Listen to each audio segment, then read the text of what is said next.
Students, তোমাদের এই চ্যাপ্টারটাতে আমি যতটুকু পড়িয়েছিলাম চ্যাপ্টার 3 সেটার আমি আজকে কন্টিনিউ করাচ্ছি। তো দেখো, এবার তোমাদের একটু নাম্বার লাইনের কনসেপ্ট আসছে।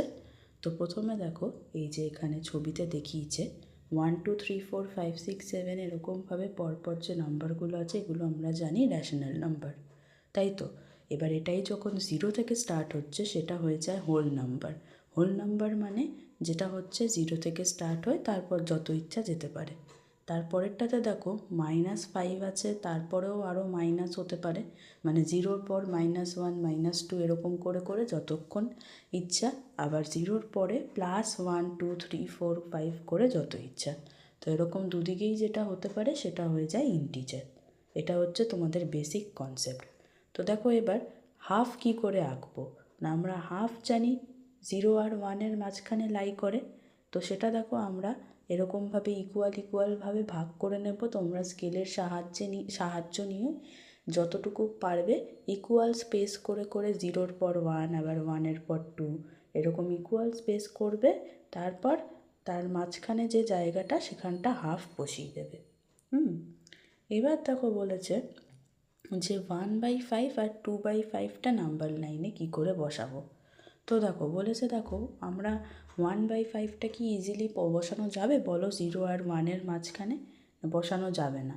তো এটা আমরা কি বুঝতে পারছি না, দেখো 1/5টা তোমরা যদি ডিভাইড করে দেখো সেটা দেখবে যে 0 মানে 0-র থেকে বড় হচ্ছে, কিন্তু মানে আবার 1-এর থেকে ছোট, তাই তো। তো সেটা দেখো ইজিলি আমরা কি করে করতে পারি না, যেহেতু ডিনোমিনেটরে 5 রয়েছে, তার মানে কি 5টা ভাগের মধ্যে 1 ভাগ, তাই তো। আবার 2/5টা ওরকম 5টা ভাগের মধ্যে 2টো ভাগ। তো তাই জন্য বলেছে যে 0 থেকে 1টাকে 5টা ভাগে ভাগ করা হলো। দেখো নাম্বার লাইনটাতে 0 থেকে 5 ভাগ, 0 থেকে 5 মানে হ্যাঁ 0 থেকে 1টাকে 5টা ভাগে ভাগ করা হয়েছে। দেখো 1/5, নেক্সটটা কত হবে 2/5, তারপর 3/5, তারপর 4/5 আর তারপর 5/5। এই 5/5টাকেই আমরা লিখতে পারি 1, তাই তো, কারণ 5 5 কেটে গেল, 5 1 যা 5 হয়। সেমটাই হচ্ছে উল্টো দিকে নেগেটিভে করে দেখিয়েছে, একই ব্যাপার হবে, ঠিক আছে। তো দেখো এবার বলেছে dividing the distance between 0 and 1 into 5 equal parts in if I make the same distance. এই যে এরমভাবে আমরা পেলাম। আবার দেখো এবার আমরা 1 থেকে 2 মধ্যে কীভাবে 5টা করে ভাগ করতে পারি না, দেখো আমরা তো 5/5টাকে 1 পেলাম, তাই তো। তারপরে দেখো কত আসবে 6/5, 7/5, 8/5, 9/5, 10/5 এরমভাবেই হবে কন্টিনিউ, তাই তো। আর 10/5টাই আমরা জানি কত না 2। তো এরমভাবে আমাদের যদি কোয়েশ্চেনে ধরো 9/5 দিই, তো আশা করি এটাও তোমরা পারতে, বা -7/5, -6/5 এগুলোও এরমভাবে করতে হবে। তো এবার দেখো বলেছে let us examine whether there is a rational number 3/5 in between 2/5 and 4/5 or not। মানে আমরা এবার পরীক্ষা করে দেখব যে 3/5টা কি 2/5 আর 4/5-এর মাঝখানে লাই করে নাকি, এটা দেখতে হবে, ঠিক আছে। তো দেখো কি বলেছে না, এই যে ডান দিকে দেখো 2/5টাকে আমরা যদি উপর নিচে 2 দিয়ে ইন্টু করি তাহলে হয়ে যাবে 4/10। আবার 4/5টাকে যদি উপর নিচে 2 দিয়ে ইন্টু করি হয়ে যাবে 8/10। মোট কথা আমাদের ডিনোমিনেটরটাকে সেম রাখতে হবে, ঠিক আছে। এই জন্য 10 10 হলো। তো এই 4/10 আর 8/10-এর মাঝখানে আমরা দেখো কী কী আসছে, 5/10, 6/10, 7/10, ঠিক আছে। আবার দেখো এই 4/10টাকে আমরা লিখতে পারি কি না, ইন্টু 10 উপর নিচ করলে 40/100। সিমিলারলি ওটা 2/5টাকে আমরা আরও করছি, মানে 4/10টা তো হলো, যেটা বার করলাম এক্ষুনি ব্লু বক্সে যেটা আছে, সেইটাকে আবার ফার্দার ইন্টু করলাম উপর নিচে 10 দিয়ে। কেন এটা করছি একটু পরে বলছি। আবার দেখো 4/5 যেটা পেলাম 8/10 উপরে, সেটাই দেখো আবার আমি উপর নিচে 10 10 করে ইন্টু করলে 80/100 এসে যায়। নিচটা দেখো ডিনোমিনেটর সেম 100 থাকছে, তো 40/100 আর 80/100। দেখো এবার মাঝখানে কতগুলো নাম্বার এসে গেল না, 41/100 থেকে 79/100 অবধি, তাই তো। তো তো এবার বুঝতে পারছো তো যে দেখো আমাদের মোট কথা যে নিচে ডিনোমিনেটরটা সেম রাখতে হবে। দেখো 3/5 আর 4/5 মানে 2/5 আর 4/5-এর মধ্যে আমরা শুধুমাত্র 3/5টাই পারবো বার করতে, ঠিক আছে। কিন্তু আমরা যদি আরও নাম্বার বার করতে চাই 2/5 আর 4/5-এর মধ্যে, তাহলে কি সেটা পারবো? পারবো না। এই জন্য ওরা কি করছে না, উপর নিচে আমরা সেম সংখ্যা দিয়ে ইন্টু করে নিচটাকে ডিনোমিনেটরটাকে একটু বাড়িয়ে নিলাম। এই যে 5-এর পর কী হবে? 10 হবে। আবার 10-এর পর আমি আরও বাড়াতে চাইছি, তোমরা চাইলে 20 করতে পারো, 30 করতে পারো, যত ইচ্ছা করতে পারো। ওরা এখানে 100 করেছে সুবিধার্থে, ঠিক আছে, যাতে বুঝতে সুবিধা হয়। কেন এটা আরও করেছে না, এইটা বোঝাতে যে দেখো 2/5 আর 4/5-এর মাঝখানে ফাইনাইট ন্যাশনাল নাম্বার আছে, তাই তো, যেটা আমরা পেলাম 3/5।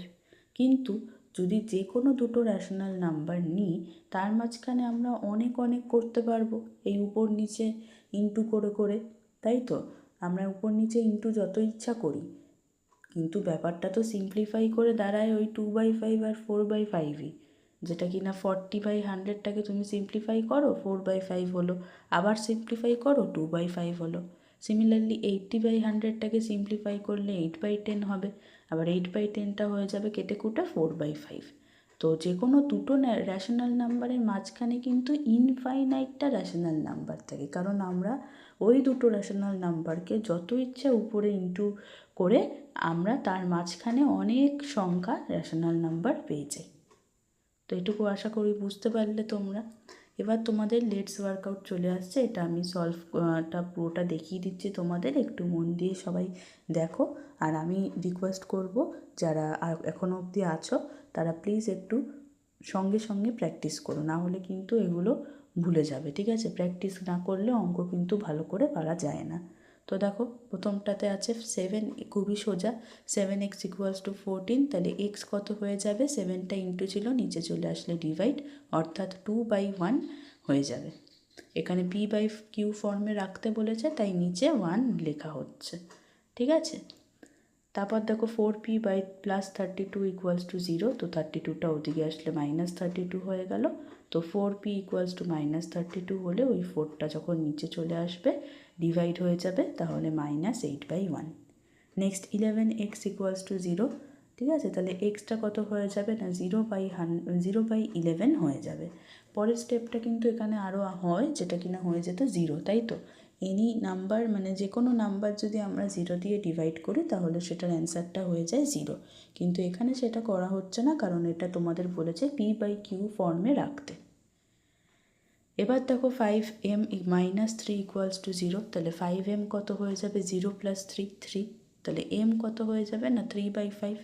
তারপর দেখো 9y + 18 = 0, তাহলে 9y কত হয়ে যাবে? -18, y হয়ে যাবে -2/1। এখানে 1টা একটুখানি ইরেজ হয়ে গেছে, ওটা একটুখানি তোমরা ঠিক করে নিও। তারপর দেখো t = 8 - 12t, তাহলে টিটাকে আমাদের একদিকে আনতে হবে, কারণ টিটা একটা কিনা একরকম আছে। তো দেখো টির সাথে ওই দিকের যে 12tটা এদিকে আনলাম, মানে লেফটের আনলাম, প্লাস করে দিলাম, 13t হয়ে গেল = 8, তাহলে টি কত হয়ে যাবে? 8/13।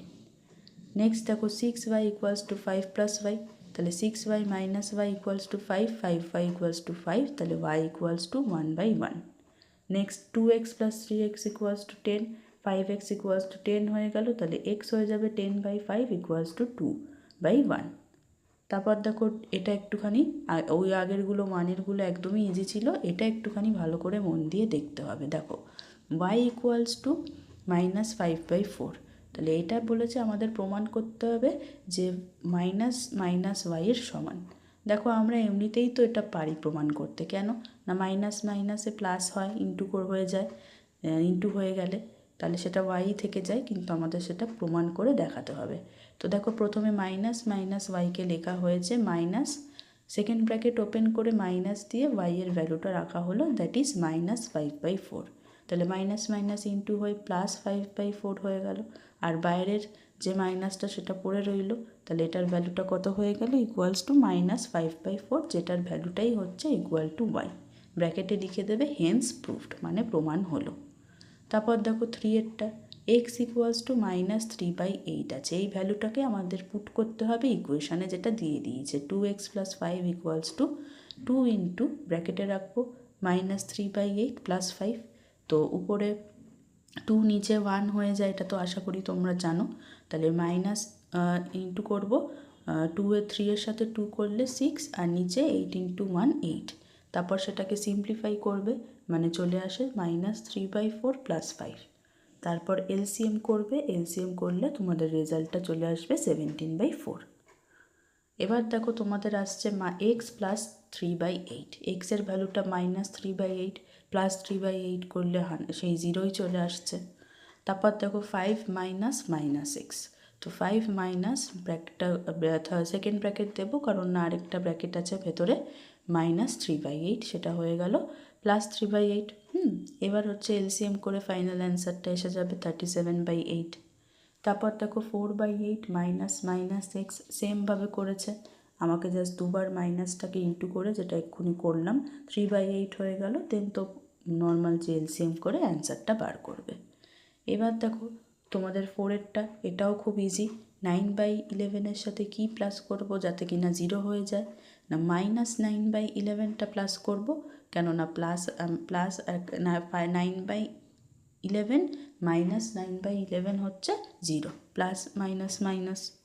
তারপর দেখো সেমভাবে করা হয়েছে 21/9 অ্যান্সার আসবে। তারপর এটা দেখো 7/19 সাথে কি মাল্টিপ্লাই করব যাতে কিনা অ্যান্সারটা 1 আসে। তো আমাদের রেসিপ্রোকালটা মাল্টিপ্লাই করতে হয় 1 আনার জন্য। তো দেখো 7 7 কেটে গেল, 19 কেটে গেল, 1 চলে আসলো। এরকমভাবে পরেরটা দেখো -5 সাথে যদি ইন্টু করি -1/5, কেন মাইনাস, না মাইনাস মাইনাস ইন্টু হয়ে তাহলে +1 অ্যান্সার আসছে। তারপর দেখো সেমভাবে -15/23টাকে কী করব, ইন্টু করব -23/15 সাথে, যাতে কিনা 1 আসে। তারপর এটা তো তোমাদের কাটাকুটি করে অ্যান্সারটা বার করতে হবে, ঠিক আছে। তো এরপর দেখো তোমাদের যেটা আসবে কি বলেছে, না দেখো 5এরটা 7/18 ইন্টু -6/5, এটা কাটাকুটি করবে, তাহলে -7/15 আসলো। তারপর দেখো 6-এর 1এরটা কী বলেছে, 5/8 প্লাস মাইনাস 7, এটা মানে আছে, ঠিক আছে। তো তোমরা এখানে কি করবে, না 5/8-এর সাথে প্লাস করবে 3/32টা, কেন না দেখো 8 আর 32টা এলসিএম ইজিলি করা যাবে। সিমিলারলি 75 আর 15টা ইজিলি এলসিএম করা যায়, তাই জন্য যেগুলো ইজিলি করা যাবে এলসিএম তাদেরকে একসাথে রেখে দেবো। তারপর নর্মাল প্লাস মাইনাস করবে, এলসিএমের মতন ফাইনাল অ্যান্সারটা আসবে 319/800।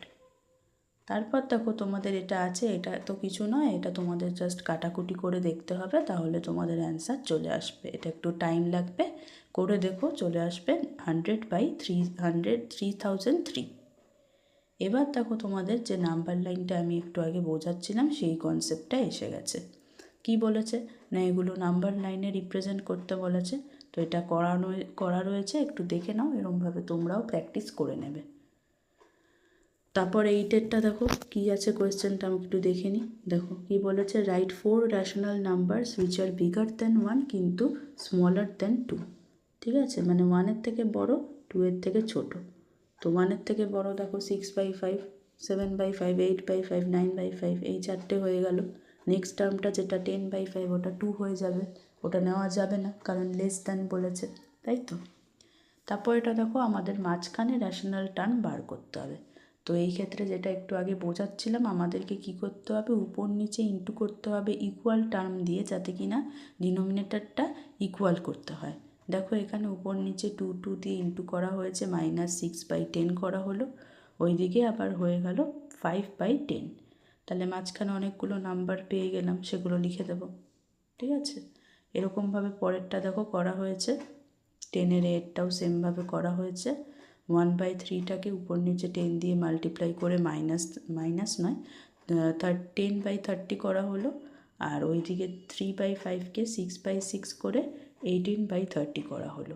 মোট কথা যেন ডিনোমিনেটরটা তোমাদের সেম থাকে, না হলে কিন্তু সামটা ভুল হয়ে যাবে। তো অ্যান্সারটা দেখো এগুলো আসলো। নেক্সট দেখো তারপরেরটাও এভাবে করা হয়েছে, করে অ্যান্সারটা বার করা হয়েছে। পরের দুটো অঙ্কেই সেম কনসেপ্ট অ্যাপ্লাই হয়েছে। তোমরা একটুখানি মন দিয়ে দেখে নাও, আশা করি বুঝতে পারবে। সেম জিনিস বারবার রিপিট করে তো লাভ নেই। আমি সব কটা তোমাদের সাম দেখিয়ে দিলাম, আশা করি এরপর তোমাদের বুঝতে কোনো প্রবলেম হবে না। তো তোমাদের যদি ভালো লেগে থাকে ভিডিওটা, যদি বুঝে থাকো তাহলে আমাকে একটু জানিও কেমন লাগছে, তাহলে আমি আরও বুঝতে পারবো ভালো করে যে তোমাদের বুঝতে পারছো কি না, তোমাদের কোনো অসুবিধা হচ্ছে কি না। আর যদি ভালো লেগে থাকে একটু কমেন্ট করেও জানাতে পারো যে ম্যাম ক্লাসটা ভালো লাগলো, বুঝতে পারলাম। একটা লাইক করতে পারো যদি ভালো লাগে, বন্ধুদের সাথে শেয়ার করতে পারো। আর একটা লাস্ট রিকোয়েস্ট, যারা আমার চ্যানেলে নতুন তারা একটু প্লিজ আমার চ্যানেলটাকে সাবস্ক্রাইব করে দিও, কারণ এই চ্যানেলটা তোমাদের জন্যই বানানো। আর তোমরা যদি আজকে আমাকে একটু সাপোর্ট না দেখাও তাহলে কিন্তু আমি সেইভাবে এগোনোর মোটিভেশনটা পাবো না। আশা করি তোমরা সেটা বুঝবে আর আমার পাশে থাকবে। তো আজকের মতন এইটুকুই রাখলাম। আমি আস্তে আস্তে চেষ্টা করছি যতটুকু করিয়ে দেওয়া যায় তোমাদের করে দেওয়ার, ঠিক আছে? একটুখানি আমাকে সময় দিও, হয়তো আমি মাঝে মাঝে সময় করে উঠতে পারি না, ঠিক আছে, কিন্তু আমি চেষ্টা করব তোমাদের করিয়ে দেওয়ার। তো আজকে এই অবধিই রাখলাম, আবার নেক্সট ক্লাসে দেখা হচ্ছে। সবাই ভালো থেকো, টাটা।